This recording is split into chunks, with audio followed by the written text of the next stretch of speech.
Combien d'opportunités avez-vous déjà laissé passer, en compliquant des situations qui auraient pu être résolues avec simplicité? Combien de fois avez-vous ignoré vos propres capacités, en vous concentrant uniquement sur les limitations qui vous entourent, que ce soit dans l'environnement ou dans les circonstances de votre vie? Ne permettez pas que ce que vous ne pouvez pas faire devienne une ombre sur ce que vous êtes pleinement capable de réaliser. Dans cette vidéo, je vais révéler des secrets simples et puissants pour simplifier votre vie et atteindre vos objectifs plus facilement. Imaginez pouvoir transformer votre manière de voir les défis, simplifier vos décisions et vivre de manière plus légère et productive. Je vais vous montrer comment de petits changements d'attitude et de perception peuvent faire une grande différence dans votre quotidien.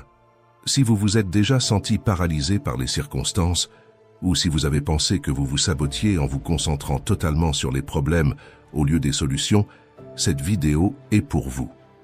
Nous allons nous baser sur 10 leçons stoïciennes qui ont transformé Marc Aurèle en l'un des plus grands leaders de l'humanité. Sa quête pour améliorer son caractère avec le stoïcisme a apporté simplicité et clarté à sa vie. Ces leçons stoïciennes peuvent être une base solide pour toute personne qui cherche un développement personnel et de la clarté.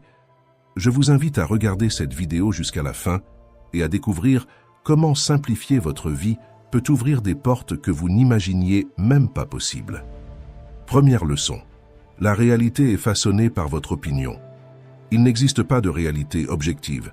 Nous façonnons notre propre réalité. Pensez à cela.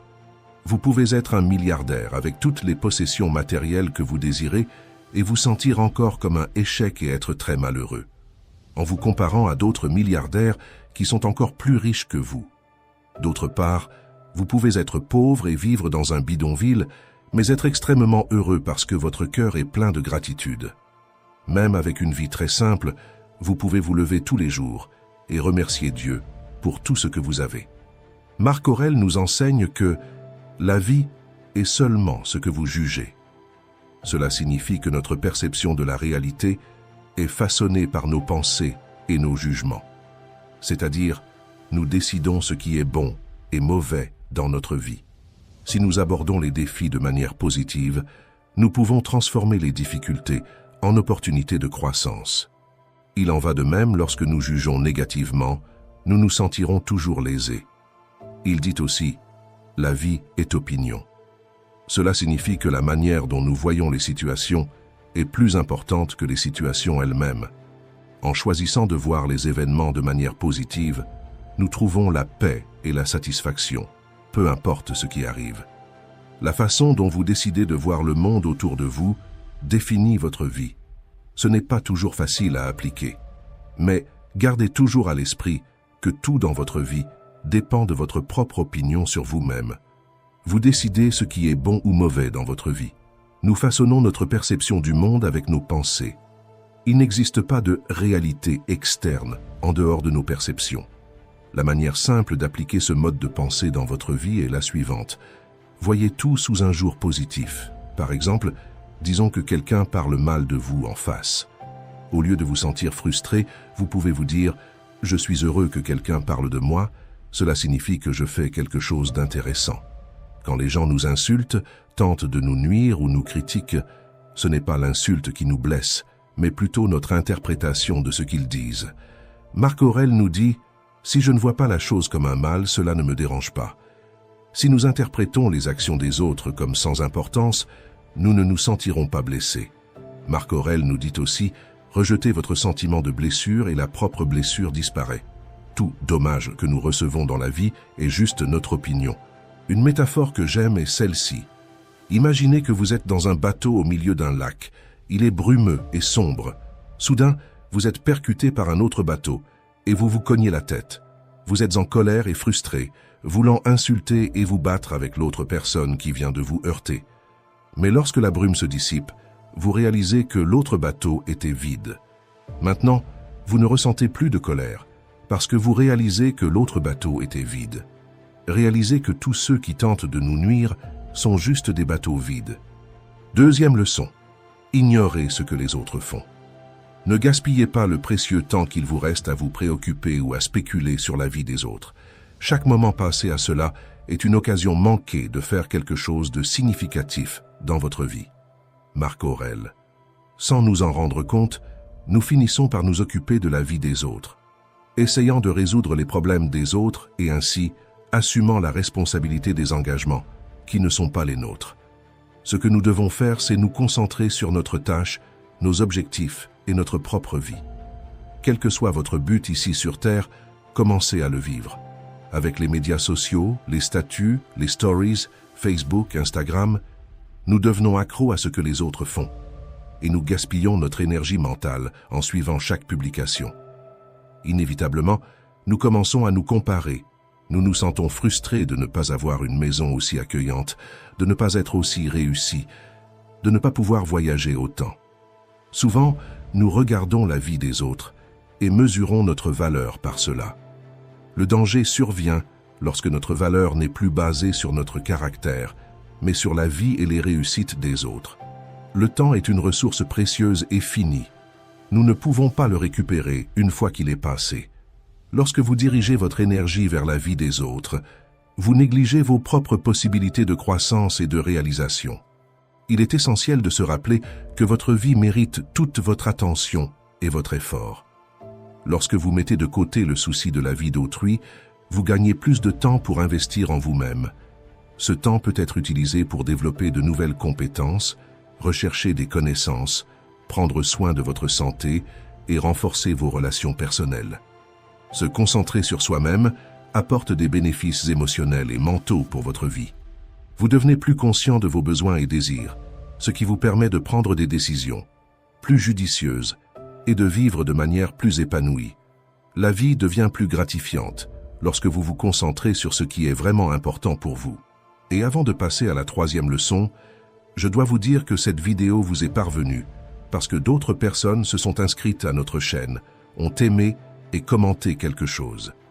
Je vais vous demander de faire de même pour ne pas briser cette chaîne de connaissances.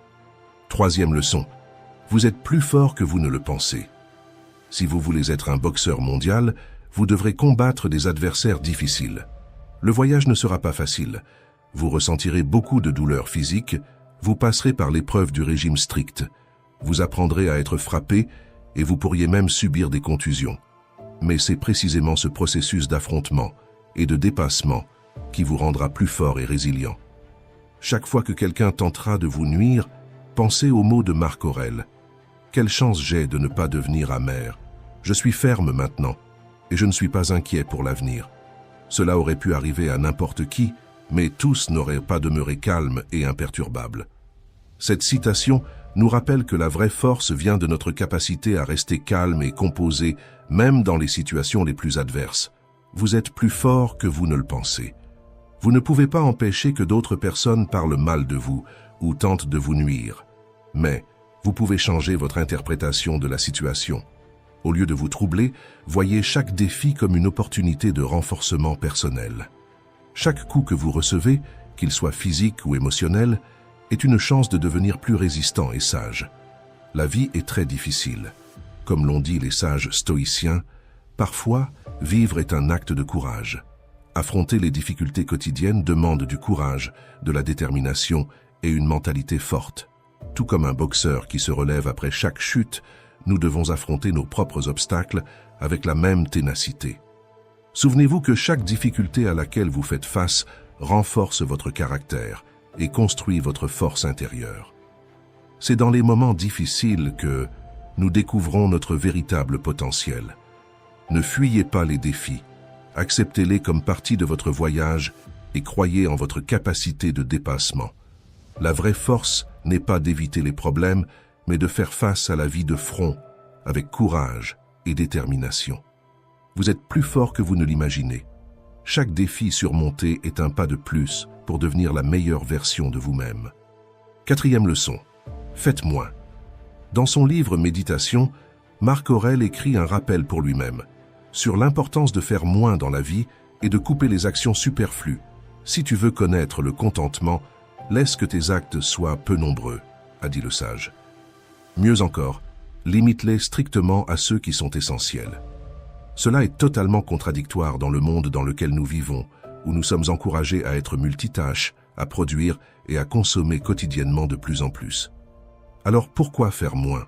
Quel est le bénéfice de cet enseignement? Marc Aurèle se dit à lui-même: « Nous sommes plus heureux lorsque nous faisons peu de choses, mais nous les faisons bien, nous les faisons avec excellence. » Parfois, nous essayons de saisir le monde, de tout faire, et en réalité, nous finissons frustrés, sans progresser en rien et en omettant de faire quelque chose de vraiment significatif. Pensez à une heure de travail, par exemple. Souvent, au lieu de nous concentrer sur une seule tâche, nous faisons plusieurs choses en même temps. Nous manipulons le téléphone portable, nous parlons avec un collègue, nous accédons à des sites aléatoires et nous travaillons. Ce qui aurait pu être achevé en une heure, nous finissons par le doubler et parfois le tripler ce temps pour le faire. Pensez à comment vous réalisez d'autres activités de votre journée. Vous demandez à chaque étape: cela fait-il partie des choses qui sont superflues? Aide à éviter des actions inutiles. La plupart de ce que nous disons et faisons n'est pas nécessaire, et, en les évitant, nous pouvons réduire notre stress et économiser beaucoup de notre temps. Nous devons toujours nous demander: est-ce superflu? Pour maintenir notre focus sur ce qui compte vraiment. Couper les choses inutiles de nos vies, qu'il s'agisse d'actions, de paroles, de pensées ou d'émotions, nous donne plus de focus et de clarté. En éliminant ce qui est superflu, nous pouvons consacrer plus de temps et d'énergie aux choses qui comptent vraiment, comme passer du temps avec la famille, travailler sur des projets créatifs ou aider les autres. Cette pratique de s'en tenir à l'essentiel nous permet de vivre une vie plus équilibrée et significative. Quand nous sommes moins submergés par des actions et des préoccupations inutiles, nous avons plus d'espace mental et émotionnel pour profiter des choses qui nous apportent de la joie et de l'accomplissement, vivant chaque moment pleinement. 5e leçon. Pratiquez activement l'empathie. Habitue-toi à prêter attention à ce que l'autre dit et, lorsque c'est possible, à pénétrer dans l'âme de celui qui parle. Marc Aurèle. Marc Aurèle était empereur de Rome, l'un des plus grands empires de l'histoire de l'humanité. Pour autant, il ne délaissait pas les personnes ayant besoin de son aide. Et le premier pas pour pouvoir aider quelqu'un est, tout simplement, d'écouter. Cet enseignement stoïcien nous rappelle l'importance d'être présent et d'écouter vraiment les gens autour de nous. En prêtant une attention complète, nous montrons du respect et renforçons nos relations. Quand nous écoutons attentivement, nous captons non seulement les mots, mais aussi les émotions et les intentions derrière eux. Cela nous permet de répondre de manière plus empathique et significative. Comprendre l'âme de celui qui parle, c'est voir au-delà des mots et reconnaître les expériences et les sentiments de l'autre personne. Aujourd'hui, nous vivons avec le téléphone portable et toutes les possibilités d'information dans la main, mais nous perdons une chose fondamentale. Écoutez attentivement et prêtez attention à celui qui parle. Si vous voulez arrêter de compliquer votre vie et devenir une meilleure personne, apprenez à écouter et à vous intéresser vraiment aux personnes que vous aimez. Quand un ami est triste, par exemple, et que vous considérez cela comme banal, écoutez-le et comprenez son point de vue. Vous n'êtes pas obligé d'être d'accord, mais essayez de pénétrer dans son âme et de ressentir ce qu'il ressent. Cette simple habitude peut faire une énorme différence dans votre vie. Cette pratique nous aide à développer la patience et l'humilité. En nous concentrant entièrement sur l'autre, nous mettons de côté nos propres jugements et distractions. Cela nous rend meilleurs auditeurs et, par conséquent, meilleurs amis, partenaires et collègues. Habituez-vous donc à donner votre pleine attention. Chaque conversation est une opportunité de connexion et de compréhension. En écoutant vraiment, vous en apprenez davantage sur les autres et sur vous-même, créant des relations plus riches et une vie plus significative. 6e leçon. Vous n'êtes pas éternel.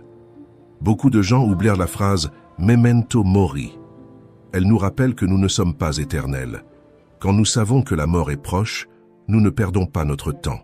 Nous ne perdons pas notre précieux temps de loisir à regarder des divertissements vides ou à parier sur des relations toxiques. Nous sommes pressés de vivre, de faire ce qui nous passionne et de développer un travail qui a du sens pour nous. Nous passons plus de temps avec notre famille, avec des personnes vraiment importantes pour nous, et nous ignorons les personnes et les actions superflues de notre routine. Se rappeler que la mort existe nous donne de la concentration. Vivre dans le déni, en pensant que la mort n'arrivera qu'aux autres, dans la famille des autres et pas dans la nôtre, nous rend négligents et nous fait procrastiner presque tout le temps. Pensez à toutes les personnes qui découvrent qu'elles ont un cancer ou une autre maladie.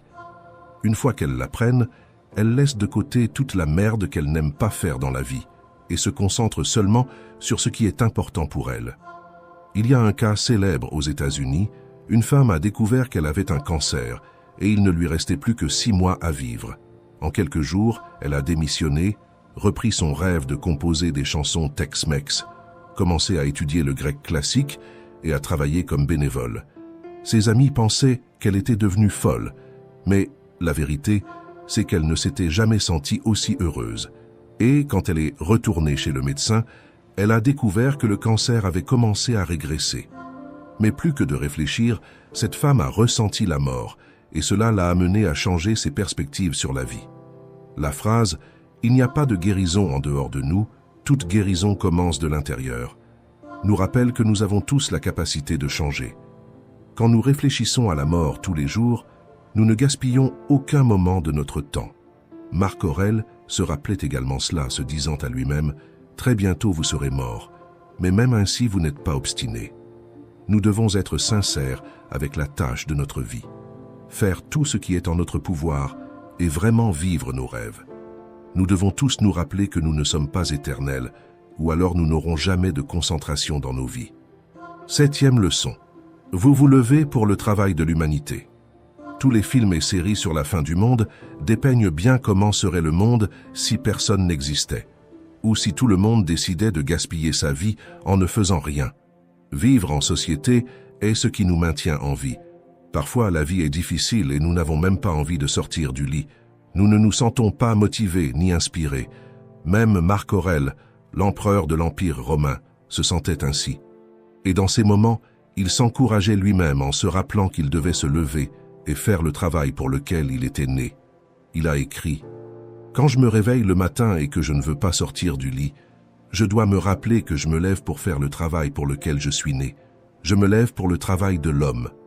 Dois-je grogner en sortant du lit pour accomplir mon but? Ou ai-je été fait pour rester sous les couvertures? Non, je suis né pour travailler et m'efforcer, pas seulement pour ressentir du plaisir. La vie n'est pas seulement plaisir. La majeure partie de la vie est effort et lutte. Rester au lit par un matin froid et frais est très agréable, mais c'est un plaisir éphémère. Celui qui affronte le froid et la vie en sortant pour travailler aura de meilleurs résultats à l'avenir. Ce qui apporte le vrai bonheur, ce n'est pas seulement le plaisir, mais aider les autres et faire ce pour quoi nous avons été faits. Comme l'a dit Marc Aurèle, le vrai plaisir d'un homme est de faire les choses pour lesquelles il a été fait. Pourquoi avez-vous été fait? Cela dépend de votre talent. Cela peut être socialiser, faire en sorte que les autres se sentent aimés, lire, écrire, rechercher, créer des images visuelles, habiliter les autres, enseigner ou rendre le monde plus beau. Trouvez votre but et dédiez-vous à lui. Même dans les jours difficiles, rappelez-vous que vous êtes ici pour faire une différence. Levez-vous tous les jours et faites ce pour quoi vous êtes né. Le vrai bonheur vient de l'accomplissement de ce but et de la contribution au bien de l'humanité. 8e leçon. Ne vous plaignez jamais. Votre concombre est amer, jetez-le. Il y a des épines sur votre chemin, trouvez un détour, cela suffit. Marc Aurèle. Si quelqu'un vous dérange, apprenez simplement à ignorer. Vous pouvez arrêter de suivre cette personne sur les réseaux sociaux et couper vos liens sociaux avec elle. Si vous n'aimez pas ou détestez votre travail, améliorez vos qualifications, élargissez votre réseau et obtenez une nouvelle opportunité de travail ou découvrez une manière de le rendre moins douloureux ou misérable. Nous ne pouvons souvent pas changer nos situations externes dans le monde, mais nous pouvons toujours changer notre attitude par rapport à cela. Et se plaindre est la pire posture que nous pouvons avoir dans nos vies. Et ce n'est pas tout, mais la vie est toute sur faire de notre mieux avec ce que nous avons. Une bonne méditation de Marc Aurèle. À penser à nous-mêmes est celle-ci. Quel est le meilleur qui peut être dit ou fait avec les matériaux à votre disposition? Nous ne pouvons souvent pas avoir beaucoup de temps, d'énergie ou d'argent à disposition, mais chaque fois que nous nous considérons limités, que ce soit en relation avec nos capacités, notre environnement ou notre réalité, nous cessons de profiter de ce que nous avons. Nous cessons d'agir et de faire de notre mieux avec ce que nous avons à disposition. Et, une des formes de décharger cette frustration émotionnelle est de se plaindre. 9e leçon. Vous pouvez vivre heureux n'importe où. Que cela soit clair pour vous que le rythme des champs verts peut toujours être le vôtre, ici ou en tout autre lieu, et que rien n'est différent ici de ce qu'il serait dans les collines, ou en mer, ou en tout lieu que vous désirez. Marc Aurèle. Le stoïcisme nous enseigne que le vrai bonheur ne dépend pas du lieu où nous sommes, mais de la manière dont nous choisissons de voir et de vivre notre vie. Le bonheur vient de l'intérieur, de notre attitude et de notre perspective, et non des circonstances extérieures. Souvent, nous pensons que nous serons plus heureux si nous sommes ailleurs. Nous pouvons habiter en ville et préférer vivre à la campagne. Nous vivons à la campagne, nous pouvons désirer vivre à la plage. Lorsque nous vivons à la plage, nous souhaitons vivre sur une île. Si nous vivions sur une île, nous pourrions peut-être préférer la commodité de vivre en ville. Ce qui cause beaucoup d'insatisfaction et d'angoisse chez beaucoup d'entre nous, c'est de vivre à un endroit, en désirant être ailleurs. Nous cessons d'être reconnaissants pour ce que nous avons, pour vivre un futur qui n'est pas encore arrivé. Comme si de lui dépendait notre bonheur. Pensez à Béatrice, elle habite dans la même maison depuis quelques années, mais comme ce n'est toujours pas la maison de ses rêves, elle n'investit rien pour améliorer son environnement. Depuis des années, elle ne fait aucun type de maintenance ou une simple peinture. Mais si nous analysons les finances de Béatrice, elle dépense tout ce qu'elle gagne, et de cette façon, elle ne peut ni améliorer l'environnement où elle vit, ni acheter la maison de ses rêves. Il devient plus difficile d'améliorer ou de prendre soin de notre environnement quand nous n'aimons pas où nous vivons. Accepter notre réalité ne signifie pas y rester pour toujours. Lorsque nous acceptons notre réalité véritablement, nous devenons maîtres de notre propre destin, parce que nous cessons de nous plaindre et utilisons notre énergie pour nous concentrer sur ce que nous contrôlons, notre comportement. 10e leçon. Vous êtes ce que vous absorbez. Souvent, sans nous en rendre compte, nous importons l'opinion, l'énergie et l'incrédulité des autres dans nos vies. Cela peut affecter profondément la façon dont nous nous voyons nous-mêmes et le monde autour de nous. Les stoïciens nous enseignent l'importance de garder le contrôle sur nos propres esprits et émotions. Marc Aurèle a dit « Le bonheur de votre vie dépend de la qualité de vos pensées. » Lorsque nous laissons la négativité des autres nous influencer, nous commençons à douter de nos propres capacités et rêves. L'incrédulité des autres peut nous faire sentir incapables et démotivés. Souvenez-vous, les opinions des autres sont basées sur leurs expériences et limitations, pas sur les vôtres. L'énergie des gens autour de nous nous impacte également. Si nous sommes entourés de personnes pessimistes, nous pouvons nous sentir négatifs également. Mais si nous sommes près de personnes positives et encourageantes, nous nous sentons inspirés à atteindre nos objectifs. Les stoïciens nous enseignent à rechercher la compagnie de personnes vertueuses et à éviter ceux qui nous tirent vers le bas. Pour protéger notre énergie, nous devons être sélectifs sur ce que nous absorbons. Choisissez soigneusement avec qui vous passez votre temps et à qui vous prêtez oreille. Être avec des personnes qui nous soutiennent et croient en nous fait toute la différence. Marc Aurèle nous rappelle que nous avons le pouvoir de choisir nos influences et que nous devons nous entourer de personnes qui nous aident à grandir. Il est également important d'avoir confiance en soi. Lorsque nous avons confiance en nous, il est plus facile de résister à l'influence négative des autres. Souvenez-vous de ce que vous avez déjà accompli et croyez en votre valeur et vos capacités. Comme les stoïciens nous l'enseignent, la véritable force vient de l'intérieur et est inébranlable par les opinions extérieures. Soyez conscient de ce que vous absorbez. Protégez votre esprit et votre cœur des influences négatives et concentrez-vous sur les choses et les personnes qui vous élèvent. Ainsi, vous renforcerez votre énergie positive et vous vous positionnerez pour une vie plus heureuse et réussie en vivant selon les principes stoïciens, sagesse, courage, justice et tempérance. Maintenant, commentez quelle leçon vous avez le plus identifiée et laquelle vous allez mettre en pratique dans votre vie. Merci d'avoir regardé. Que ce soit pour le succès ou pour l'échec, vos pensées sont les architectes de votre réalité. Elles influencent non seulement les opportunités qui surgissent, mais aussi le chemin que vous empruntez. La manière dont vous pensez définit votre vie. Ce que je vais partager avec vous maintenant est capable de tout changer. Ce sont 6 exercices stoïciens que vous pouvez commencer à pratiquer immédiatement, dès que vous aurez fini de regarder cette vidéo. Faites très attention, car ces exercices sont des étapes simples qui peuvent être intégrées dans votre routine dès maintenant. Ils ont le potentiel de transformer votre trajectoire de vie. Quand nous nous concentrons sur ce que nous contrôlons réellement, nos actions deviennent plus ciblées et efficaces. Le stoïcisme nous enseigne à développer une vision claire qui nous permet de faire les meilleurs choix possibles. Cette philosophie est un véritable entraînement pour la vie, où vous apprenez à faire confiance à votre capacité à affronter les défis. Avec cette confiance, l'inertie et l'indécision s'affaiblissent et cessent d'être de grandes barrières. Le pouvoir de transformer votre vie est entre vos mains, et tout commence par la manière dont vous pensez. Quand vous comprenez que vos pensées façonnent votre réalité, vous ouvrez la porte à un changement profond et durable. N'attendez plus pour agir. Commencez maintenant à construire la vie que vous souhaitez et méritez. Exercice 1. Choisissez une vertu. Tempérance, courage, justice, sagesse. Ce sont les vertus essentielles dans la philosophie stoïque. Marc Aurèle, le grand empereur et philosophe stoïque, a dit que si quelqu'un découvrait quelque chose de plus précieux que ces 4 vertus, cela devrait être quelque chose d'extraordinaire. Pour les stoïciens, chaque défi est une chance de pratiquer ces vertus. Notre premier exercice est simple. Choisissez une vertu et concentrez-vous dessus pendant une semaine. Durant la semaine du courage, par exemple, commencez par des actions simples qui représentent le courage, comme se lever plus tôt du lit pour faire de l'exercice ou préparer un petit déjeuner spécial pour vous-même.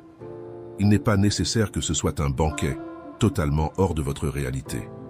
Parfois, se traiter bien et prendre soin de soi, que ce soit en faisant de l'exercice, en lisant, en prenant un café tranquille, est l'un des actes les plus courageux que nous puissions accomplir.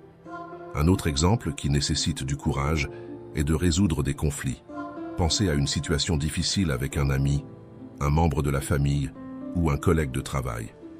Disons que vous deux avez eu un malentendu lors d'une conversation, ce qui a créé une atmosphère tendue entre vous.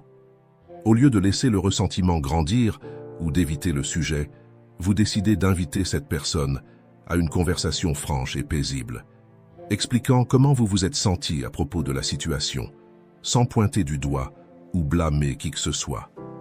Vous demandez également à entendre son côté de l'histoire, montrant que vous êtes ouvert à résoudre le malentendu. Cette démarche peut non seulement aider à résoudre le malentendu, mais aussi renforcer votre relation, rendant l'amitié, l'ambiance de travail ou le lien familial encore plus solide. De cette manière, vous démontrez du courage en affrontant des situations difficiles. Chaque action de votre quotidien renforce cette pratique, vous permettant de vous perfectionner constamment et d'avancer vers la semaine suivante, choisissant une autre vertu à cultiver. Comme durant la semaine de la justice, par exemple, rendre la monnaie reçue en trop au marché démontrera votre honnêteté dans les petites choses, ainsi que reconnaître et donner crédit à vos collègues pour leur contribution dans des projets conjoints au travail. Dans la sagesse, vous pouvez consacrer du temps à lire ou à apprendre quelque chose de nouveau qui peut enrichir votre vie ou votre carrière, commençant à pratiquer votre apprentissage continu. Durant la semaine de la tempérance, par exemple, vous pouvez commencer à pratiquer la consommation consciente, qui consiste à bien réfléchir avant d'acheter quoi que ce soit, choisissant d'acheter seulement ce dont vous avez vraiment besoin ou ce que vous avez déjà prévu d'acquérir, au lieu de faire plusieurs achats impulsifs qui peuvent vous compromettre financièrement. Par exemple, si vous êtes dans un centre commercial et que vous voyez une paire de chaussures ou un sac que vous aimez beaucoup, au lieu d'acheter sur le champ, vous vous arrêtez un moment pour réfléchir si vous avez vraiment besoin d'une autre paire de chaussures ou d'un autre sac. Et le plus important, si cet achat rentre dans votre budget du mois. Cette pause pour réfléchir aide à éviter les achats impulsifs qui peuvent désorganiser vos finances et mener à avoir beaucoup de choses inutiles à la maison. Pratiquer la consommation consciente aide à économiser de l'argent et à vivre d'une manière plus simple et durable. Vous pouvez également travailler la tempérance pour mieux gérer votre temps, en commençant à établir des limites claires entre le travail et le repos, garantissant ainsi un temps de qualité pour vous-même, de repos. Chaque semaine, vous travaillez progressivement votre développement personnel, en vous concentrant sur l'une des 4 vertus et en appliquant ces valeurs essentielles.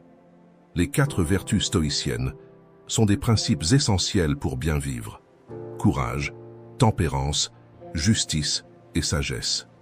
Pour les stoïciens, le courage va bien au-delà de la simple bravoure physique. Il s'agit de la force intérieure nécessaire pour affronter les problèmes et les adversités avec fermeté. La tempérance signifie savoir se contrôler, évitant les excès dans tous les aspects de la vie, que ce soit dans l'alimentation, le travail, les finances ou les loisirs. La justice implique de traiter tout le monde avec équité et honnêteté, en étant juste et correct dans toutes nos actions et relations. Enfin, la sagesse est la combinaison de prudence et d'intelligence appliquées au quotidien, nous guidant à prendre des décisions sensées et bien fondées. Ensemble, ces vertus sont des boussoles qui nous guident pour affronter les défis de la vie de manière vertueuse et équilibrée, favorisant à la fois la croissance personnelle et le bien commun. Partagez dans les commentaires quelle des 4 vertus stoïciennes vous choisissez de vous concentrer sur cette semaine et pourquoi. Votre choix et votre courage de commenter peuvent être l'inspiration dont quelqu'un a besoin pour faire le premier pas dans son propre voyage. Exercice 2. Explorez vos ressources internes. Épictète, un sage stoïcien, nous enseigne que face aux obstacles de la vie, nous trouvons des opportunités pour croître et renforcer notre caractère. Lorsque quelqu'un nous offense, nous pouvons utiliser cette insulte comme une chance pour développer la patience. En affrontant la souffrance, nous découvrons notre résilience. Et en gérant les tentations, nous exerçons le contrôle de soi et l'autodiscipline. Cet exercice propose une pratique précieuse. Avant de faire face à n'importe quel défi, nous devons nous rappeler quelles sont nos ressources internes. Et si nous remarquons qu'il nous manque une compétence spécifique pour gérer la situation, c'est le moment idéal pour la développer et l'affiner. Au fur et à mesure que nous persistons et pratiquons, nous commençons à maîtriser les vertus nécessaires pour surmonter n'importe quelle adversité, transformant chaque obstacle en un apprentissage précieux pour notre croissance personnelle. Lorsque nous faisons face à des défis ou des problèmes, il est courant de se concentrer uniquement sur le problème et d'oublier les compétences que nous développons ou les difficultés que nous avons déjà surmontées. Marc Aurèle nous rappelle sagement « Cherchez en vous, c'est là que réside la source du bien, et elle peut couler incessamment si vous l'explorez toujours. » Cette citation inspirante de Marc Aurèle, un des empereurs les plus mémorables de Rome, et un homme qui a utilisé le stoïcisme comme guide moral, nous invite à chercher le bien en nous-mêmes. Il enseigne que la véritable source du bien n'est pas dans le monde extérieur, mais en nous, à l'intérieur de chacun de nous. Il nous motive à explorer continuellement notre monde interne, révélant que, avec un dévouement constant, nous pouvons trouver un flux inépuisable de bonté. Cela suggère que le secret d'une vie pleine et vertueuse réside dans notre capacité à regarder en nous, dans un processus constant d'auto-découverte et de transformation. En cultivant et en valorisant notre bonté intérieure, nous ouvrons la voie à une vie plus riche et authentique. La prochaine fois que vous serez confronté à une difficulté, rappelez-vous de quel outil interne vous pouvez utiliser. Si vous êtes au régime, pratiquez le contrôle de soi, refusant cette portion supplémentaire, ou ce dessert qui semble irrésistible. Les jours où la paresse ou lorsque vous êtes avec zéro envie de travailler, entraînez votre autodiscipline et donnez le meilleur de vous-même. Et lorsque vous devez enseigner ou partager quelque chose au travail, pratiquez la générosité, respectant la limite des autres, enseignant sans humilier ni diminuer personne. Chaque situation est une opportunité pour vous de devenir meilleur, en profitant et en renforçant vos compétences internes. Et si vous voulez continuer à évoluer et vous approfondir dans le stoïcisme, abonnez-vous à la chaîne, activez les notifications et sentez-vous déjà bienvenu dans cette communauté. Nous sommes tous sur le chemin. Exercice 3. Le pouvoir de réinterpréter les petites déceptions. Cet exercice nous invite à voir nos petits problèmes quotidiens comme des piqûres de moustiques. Une seule piqûre peut être juste un léger désagrément, mais imaginez être cible de plusieurs d'entre elles tout au long de la journée. L'effet cumulé peut devenir nuisible, causant un inconfort et même affectant notre santé émotionnelle. Dans notre routine, nous ne faisons pas toujours face à de grandes crises ou catastrophes, mais nous gérons une série de petits problèmes tous les jours, qui, ajoutés, peuvent générer un poids émotionnel important et considérable, nous menant à des sentiments d'angoisse et d'insatisfaction. Les philosophes stoïciens nous encouragent à repenser ces petites irritations quotidiennes, évitant qu'elles s'accumulent et nous fasse perdre le goût de la vie. La proposition est d'adopter une nouvelle perspective sur les défis du quotidien, reconnaissant que bien que nos frustrations soient de valides, nous pouvons les réévaluer pour qu'elles ne se transforment pas en un fardeau excessif. Ce point de vue nous aide à réaliser que souvent, les obstacles que nous rencontrons sont insignifiants comparés aux grands défis que l'humanité a déjà surmontés. Pendant longtemps, les gens ont vécu sans les commodités et facilités que nous avons aujourd'hui. Par exemple, le métro ayant 5 minutes de retard, ou le chauffeur d'Uber annulant notre course, lorsque nous sommes pressés par le temps pour un rendez-vous important, peut sembler extrêmement frustrant. Cependant, si nous remontons dans le temps, nous verrons que des voyages comme ceux-ci prenaient des heures ou même des jours, nécessitant beaucoup plus de patience et d'efforts. De même, l'attente d'une réponse à un message peut nous irriter ou causer de l'anxiété. Mais il fut un temps où les communications prenaient des jours ou même des semaines pour être reçues. Et les gens ajustèrent leurs attentes en conséquence, sans en mourir ou faire de grands drames. Cela nous montre que beaucoup de choses qui nous irritent actuellement sont, en réalité, des luxes des temps modernes. Ainsi, l'exercice ici n'est pas de nier nos réactions ou émotions face aux contretemps, mais plutôt d'apprendre à les voir sous une nouvelle perspective. C'est une invitation à gérer les petites frustrations, de manière à ce qu'elles ne nous accablent pas. Comme le disait Sénèque, parfois même vivre est un acte de courage.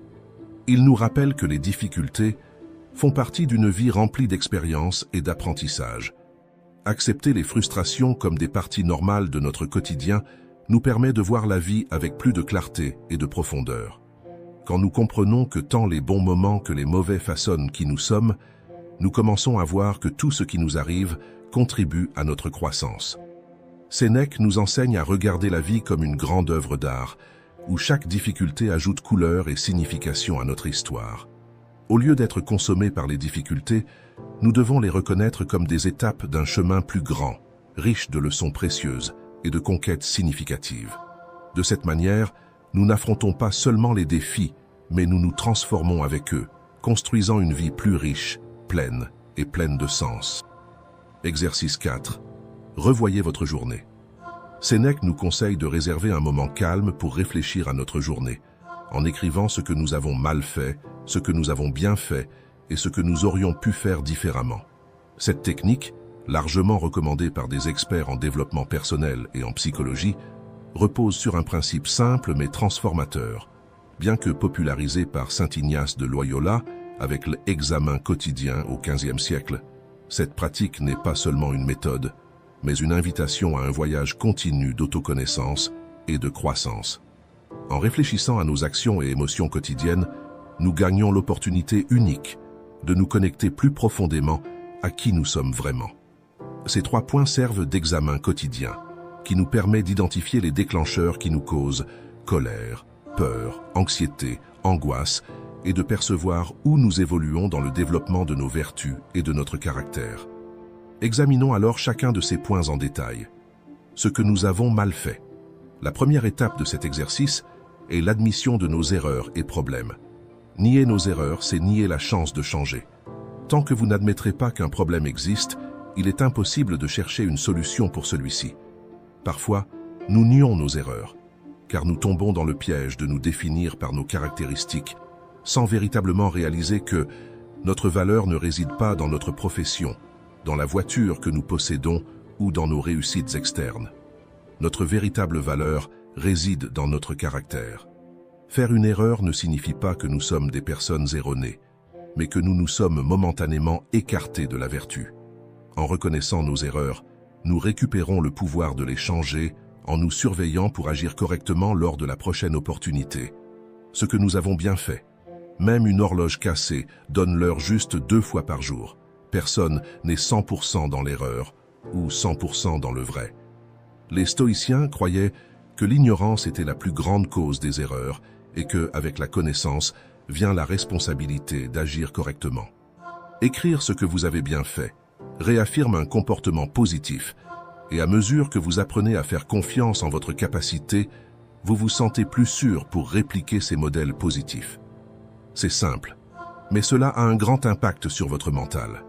Développer cette confiance basée sur la vertu et la bonté nous habilite à agir positivement au quotidien, générant un impact durable sur notre bien-être mental. Ce que nous aurions pu faire différemment. Imaginez que quelqu'un vous demande une information et vous répondez avec 4 pierres dans la main. Dans une situation simple, vous avez exercé la grossièreté gratuitement, sans nécessité. En adoptant cette technique, nous faisons un pas vers une vie plus pleine et consciente, où chaque jour devient une opportunité d'apprendre, d'améliorer et de se transformer. Épictète nous rappelle que chaque action que nous faisons nourrit une habitude. Vous n'êtes pas seulement grossier, mais vous nourrissez votre irritation et votre manque de compréhension et d'empathie.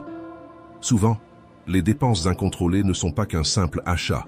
Vous alimentez votre manque de contrôle et votre désorganisation financière. Penser à comment agir différemment nous aide à modeler nos comportements quotidiens, que ce soit pour créer de bonnes habitudes ou nourrir de mauvais vices. Par exemple, passer 1 heure à lire des commentaires sur Internet peut sembler inoffensif, mais réfléchir à comment ce temps pourrait être mieux utilisé nous aide à faire des choix plus conscients et productifs. Si nous ne pratiquons pas l'auto-évaluation, nous perdons la chance de grandir et de reconnaître nos progrès. Cet exercice est simple et vous pouvez utiliser votre bloc-notes de téléphone pour le faire. Commencez 1 fois par semaine. Répondez à ces 3 questions sur votre semaine. Qu'avez-vous mal fait? Qu'avez-vous bien fait? Qu'auriez-vous pu faire différemment? Ces questions sont la clé de l'autoconnaissance et de l'amélioration continue. En revisitant vos actions, vous gagnez en clarté sur vos réussites, apprenez de vos erreurs et identifiez des opportunités. C'est à travers cette pratique régulière que vous commencez à aligner vos pensées et vos actions avec la vie que vous souhaitez créer. Exercice 5. Prenez le commandement. Épictète, l'un des plus grands enseignants et philosophes stoïciens, nous a laissé une leçon précieuse. Si nous ne choisissons pas nous-mêmes ce qui pénètre dans notre esprit, quelqu'un d'autre le fera pour nous. Et soyons honnêtes, ces choix ne seront pas toujours faits avec nos meilleurs intérêts à l'esprit. C'est comme permettre à une autre personne de piloter notre bateau, sans savoir précisément où elle nous mène. Lorsque vous avez une clarté sur ce qui compte vraiment pour vous, prendre les rênes de votre vie devient beaucoup plus simple. Vos actions commencent alors à refléter vos véritables priorités et vous commencez à vivre de manière plus authentique, alignée avec vos valeurs et croyances. Cependant, si vous ne faites pas ces choix de manière consciente, vous laissez la place à d'autres personnes de décider pour vous. Sans vous en rendre compte, vous pourriez finir par vivre une vie basée sur les désirs et les attentes des autres, au lieu de suivre votre propre chemin. La leçon ici est claire. Pour vivre une vie qui soit vraiment la vôtre, vous devez contrôler vos choix. Vous ne contrôlez vos choix que lorsque vous comprenez comment fonctionnent vos pensées. Cela commence par la définition de ce qui est le plus important pour vous et en assurant que chaque pas que vous faites est aligné avec ses priorités. Une manière pratique de faire cela est d'utiliser la dynamique du « je veux et je peux » pour définir vos priorités et les actions que vous pouvez entreprendre pour les atteindre. Par exemple, « je veux » définit votre priorité. « Je veux perdre 5 kilos ». « Je peux » définit vos actions. « Je peux manger une portion plus petite au déjeuner ». « Je peux faire de l'exercice 2 fois par semaine ». La même logique s'applique à d'autres domaines de votre vie. Si vous souhaitez une promotion au travail, je veux la promotion. Je peux m'investir davantage dans les projets, améliorer mes qualifications professionnelles et élargir mon réseau pour ouvrir de nouvelles opportunités. Ce que vous voulez définit vos priorités et ce que vous pouvez sont les actions que vous devez entreprendre. En suivant cette logique, vous devenez le véritable capitaine de votre destin. C'est le premier pas vers une vie vécue avec plus de dessein, de passion et de joie. Nous ne pouvons vraiment comprendre le pouvoir transformateur de nos pensées que lorsque nous commençons à agir selon elles. Lorsque nous mettons en pratique ce que nous croyons, nous réalisons comment nos actions reflètent et définissent notre vie. Comme Marc Aurèle l'a écrit dans les Méditations, votre âme est teintée par la couleur de vos pensées. Cela nous montre que nos pensées influencent profondément qui nous sommes. Ainsi, en agissant selon ce que nous pensons, nous révélons notre véritable nature et transformons notre réalité. Exercice 6. Choix transformateur. Comment se concentrer sur l'essentiel tous les jours. Comme notre dernier exercice stoïcien, je veux partager une pratique simple mais puissante. À la fin de chaque jour, Imaginez faire une liste de tout ce que vous avez fait et vous demander « Aurais-je fait cela si aujourd'hui était le dernier jour de ma vie ?» Cette réflexion a le pouvoir de transformer complètement la manière dont vous vivez. En posant cette question, vous commencez à regarder vos engagements quotidiens de manière plus consciente, identifiant ce qui a vraiment de la valeur. Ce processus fonctionne comme un filtre, mettant en lumière ce qui est véritablement pertinent et vous encourageant à choisir des activités qui font vraiment la différence. Soudainement, ces heures passées à des tâches sans but ou à procrastiner sur les réseaux sociaux perdent de leur attrait. En revanche, passer du temps avec des amis, de la famille, ou se consacrer à l'autocar et à ce passe-temps que vous repoussez toujours, prend un nouveau sens et une nouvelle importance. Ce n'est pas juste un exercice de pensée, c'est une invitation à vivre de manière plus authentique et significative. En choisissant vos actions comme si chaque jour était le dernier, vous commencez à faire plus de ce que vous aimez vraiment et qui vous fait sentir vivant. Cet exercice élargit également notre conscience de la manière dont nous passons notre temps et nous invite à réfléchir sur nos décisions et nos priorités. Les stoïciens appelaient cela le memento mori, un rappel que la vie est brève et que nous devons vivre chaque moment avec un but. L'idée derrière le memento mori est de nous encourager à vivre chaque instant avec plus de sens et de but, conscient que notre temps ici est limité. Cette vision nous guide à prioriser ce qui compte vraiment, en choisissant de vivre selon nos valeurs les plus profondes, au lieu de nous perdre dans les distractions, les potins ou la procrastination. Se rappeler de notre mortalité nous motive à faire de chaque jour une expression authentique de qui nous sommes vraiment. Chacun de ces exercices est une pratique stoïcienne puissante. À mesure que vous les intégrez dans votre cœur et votre âme, vous semez la transformation dans votre vie. Vos pensées ont le pouvoir de façonner votre destin, et lorsque vous les alignez avec des actions conscientes et constantes, le changement n'est pas seulement possible, il devient inévitable. Maintenant, le choix est entre vos mains. Continuez là où vous êtes, ou commencez aujourd'hui à suivre un chemin de croissance et de but. Ce que vous décidez de planter aujourd'hui définira ce que vous récolterez demain. Commentez quel exercice vous allez appliquer dans votre vie à partir d'aujourd'hui. Merci de regarder.